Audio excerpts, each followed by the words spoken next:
Cores, um tema um tanto quanto complexo. E por ser muito complexo, eu vou estar dividindo em vários vídeos para ficar mais fácil de compreender e para a gente conseguir se aprofundar ainda mais a cada vídeo. Então, no vídeo de hoje, eu vou estar tratando sobre luz e sombra na cor. O primeiro passo é a gente analisar uma imagem que contém luz e sombra. Eu vou estar utilizando a imagem de uma maçã e eu vou utilizar a ferramenta conta-gotas para a gente ver quais são as cores que compõem essa maçã. A primeira cor que a gente vai atrás é da cor base, que é esse vermelho, e logo após isso eu vou para a cor escura da maçã. E perceba que é um vermelho um pouco mais escuro. E também temos a luz, que é um vermelho um pouco mais claro. E logo na parte mais da direita da maçã a gente vê uma sombra mais azulada. Então aqui a gente já tem mais ou menos uma base de como funciona a luz e sombra de uma maçã. Porém, como é que a gente aplica isso na prática? Bom, eu vou usar na prática aqui nessas duas bolas. A primeira eu vou fazer exatamente isso, que é de abaixar o tom para um tom mais escuro do vermelho. Aí você pode ver esse tom mais sombreado. Eu vou baixar um pouco mais o tom e vou aplicar mais uma sombra. E aqui você já vê que tem um destaque um pouco maior nessas sombras. E eu vou fazer a mesma coisa na outra bola, porém eu vou brincar um pouco ali com as tonalidades. Eu vou trazer um tom um pouco mais fosco para essa sombra. Eu vou adicionar uma outra bola um pouco mais fosca pra gente trabalhar também com esses tons mais foscos e a gente entender um pouco mais de luz e sombra. Perceba então como que as cores se casam. Você consegue nitidamente ver a sombra quando você diminui a luminosidade de uma cor.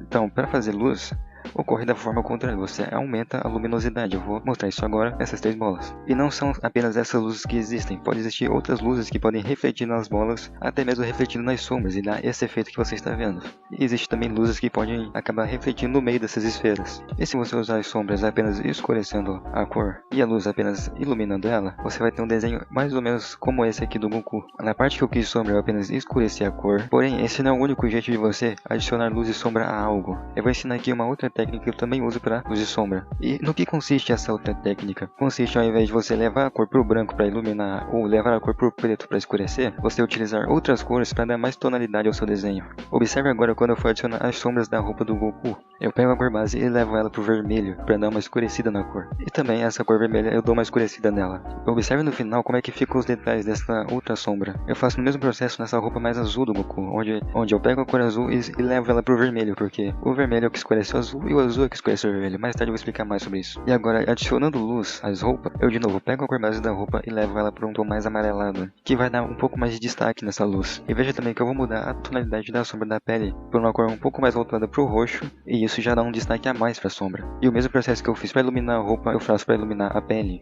Isso porque o amarelo dá um destaque a mais para a luz. E veja como é que fica os dois desenhos um ao lado do outro. Do lado direito você percebe que as sombras elas são mais perceptíveis e mais marcantes. Isso porque existe um contraste entre as cores usadas para sombrear e as cores base do desenho. E do lado esquerdo uma sombra um pouco menos impactante. Porém, não há certo ou errado, apenas momentos onde você pode sim utilizar o exemplo da direita e ao mesmo tempo utilizar o exemplo da esquerda. Não existe regras de como você deve fazer a luz e a sombra dos seus desenhos. Apenas existe aquilo que você tem em mente do que você quer fazer. E só para finalizar, vamos entender um pouco de como o azul é escurecido pelo vermelho e como o vermelho é escurecido pelo azul. Vamos observar esse arco-íris de cores. Isso funciona também para caso você use aquele círculo cromático. Uma coisa que a gente pode entender aqui é que todo azul vai escurecer para o roxo ou vermelho e ele vai ser clareado mais para o verde. Mas por que isso acontece? Isso se dá pelo contraste entre as cores. Você pode observar esse contraste quando eu pinto a esfera com uma cor roxa escuro. E esse tipo de contraste não só se repete no vermelho e no azul, mas como também no verde. Porém o verde, ele não vai se clarear quando você levar ele para baixo e nem escurecer quando se levar ele para cima. Ele vai fazer basicamente o contrário. Então quais são as regras para entender o que clareia uma cor e o que escurece essa cor? Geralmente as cores quentes, quando entram em contraste com cores frias, elas dão essa impressão de sombreamento. Então pensando dessa forma fica muito mais simples de saber para onde você vai escurecer a sua cor.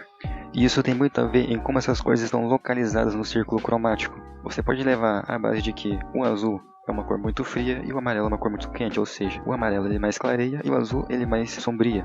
E ao entender isso você já pode sim se aventurar no mundo da luz e sombra. Só cuidado para não cair muito em regras do que você deve fazer ou não. Eu aconselho você a testar e ver por conta própria aquilo que pode ser que dê certo no seu desenho, pode ser que não. E como eu disse, sempre utilize de referências para você se autocorrigir. Uma referência de pintura pode sim te ajudar muito a evoluir. Por exemplo, você pode pegar uma pintura, observar ela e ver como que o autor da obra ele utiliza as sombras e tentar repetir esse processo nas suas pinturas. Você pode utilizar o mesmo processo que eu utilizei para ver ali quais são as cores que compõem aquela maçã do começo do vídeo. E se você tem dúvida de quais cores combinam entre si para sua composição, esse vai ser o tema do próximo vídeo, então vejo você lá, se inscreve aqui no canal, já ativa o sino para você não perder esse próximo vídeo, deixa aquele like e até a próxima.